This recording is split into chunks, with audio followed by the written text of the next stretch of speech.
Hey there, thank you so much for staying with us here on Sunrise. And as you know by now, this is a special edition of Sunrise where we're celebrating the legend himself, Bob Marley, on what would have been his 80th birthday.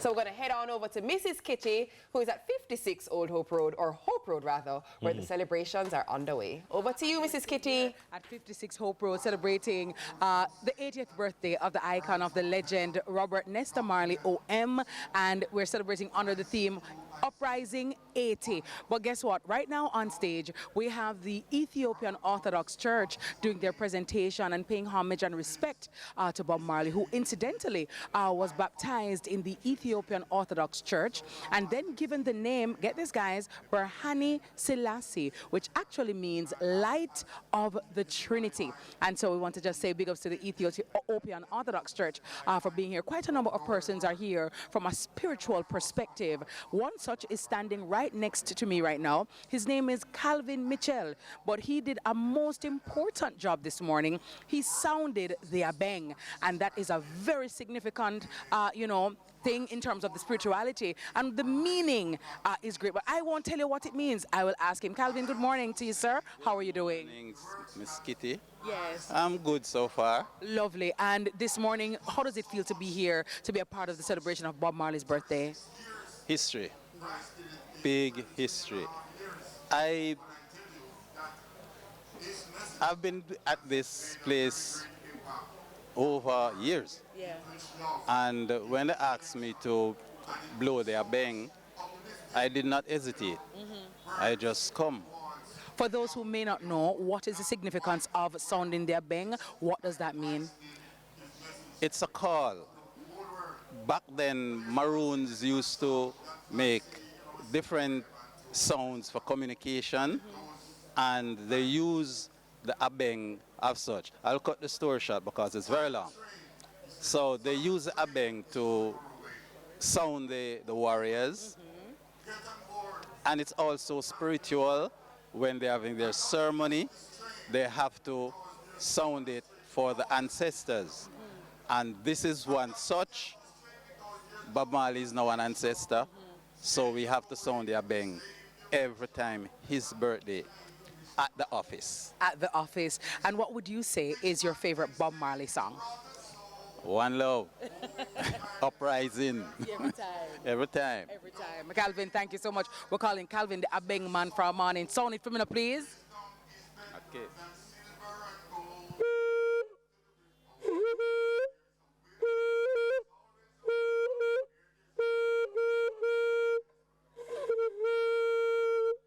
CVM sound there, Ben. Calvin, thank you so very much. And we have with us here Katrina and Winston as well, because there is a new exhibition, as Alicia Gay mentioned earlier, Rastafarian and Herb.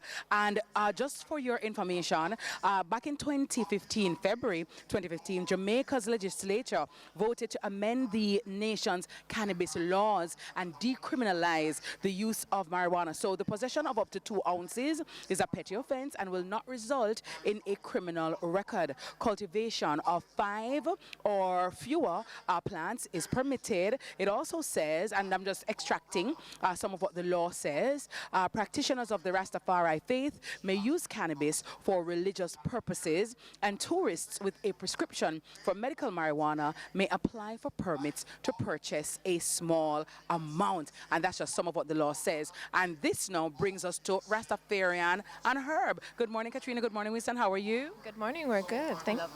Excited to be here. Lovely. Now, this new exhibition is definitely breathing new life into the Bob Marley Museum. Talk to us about what is this exhibition all about and why will people find it interesting?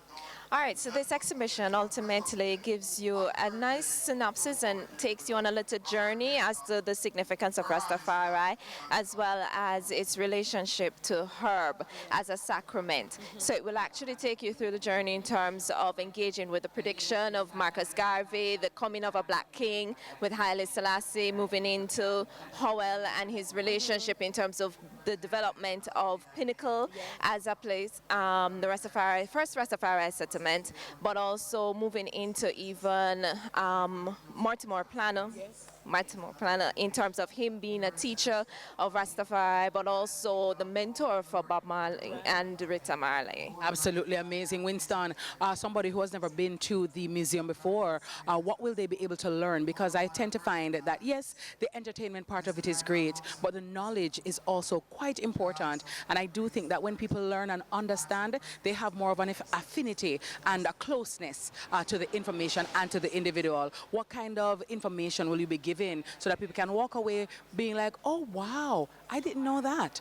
Well, I think Katrina touched on some of the key areas. What I will do is add to what Katrina has said, and that has to do with the communal aspect of Rastafari liberty, but also the importance of herb within these communal engagements. And of course, it's the Bob Marley Museum, so we will be hearing from the gong himself, Bob Marley, as he shares with us the importance of herb and Rastafari with regards to our livelihood, our liberty, as we say. And so those who live here will learn quite a bit about themselves as well as about Rastafari heritage and herb as the center of that conversation. Absolutely amazing. Katrina, talk to me a little quickly about what's your favorite Bob Marley line that you probably use every day, or, you know, plays an integral part of your life. It's right about now in my own life, it's all about love, one love, and that's really what's guiding me in this moment. So that is where I live in there. Absolutely. Winston, for you, favorite line?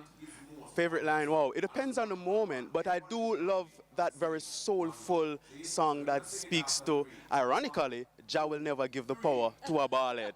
You know, that ironic, isn't it? But you know what? Morgan Heritage did say, you don't have to dread to be Rasta.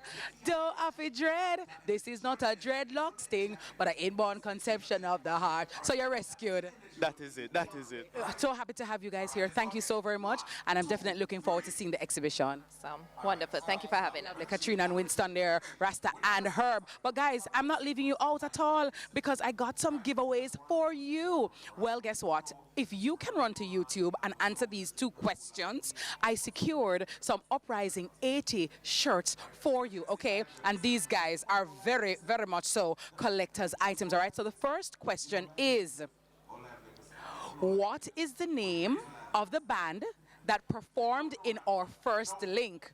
Now, my early sunrisers, they would have heard them. They would have seen them doing the drumming. I would have mentioned their names. If you can tell me the name of the band that performed in our first link, you can get a t-shirt. The first person to answer on YouTube. And the second question this morning is, what is the name of the last album recorded by Bob Marley before his death? Okay, what is the name of the 1980 album that Bob Marley recorded before his death? If you can answer those 2 questions for me on YouTube, guess what, guys? I have your t-shirts for you, and I have more of them. So guess what? Stick and stay right here because we have more information, more fun. I love to see that persons are coming in. I see that the children are here. I see them walking in. Persons are also coming in. And you are most definitely invited to come right here to 56 Hope Road to celebrate Uprising 80, the celebration of Robert Nesta Marley, Bob Marley's birthday. The king continues to live and the uprising continues. Another one, where are you from? All right, thanks very much, Khadine and the team over there at the Bob Marley Museum. The tributes continue to pour in. And when we return, it's going to be all about the tunes because DJ Stammer is in the building for Tune Tracking Thursday, a live edition. I love tune tracking. I So love tune good. tracking. So this is going to be a cool one. Keep it locked right here on Sunrise.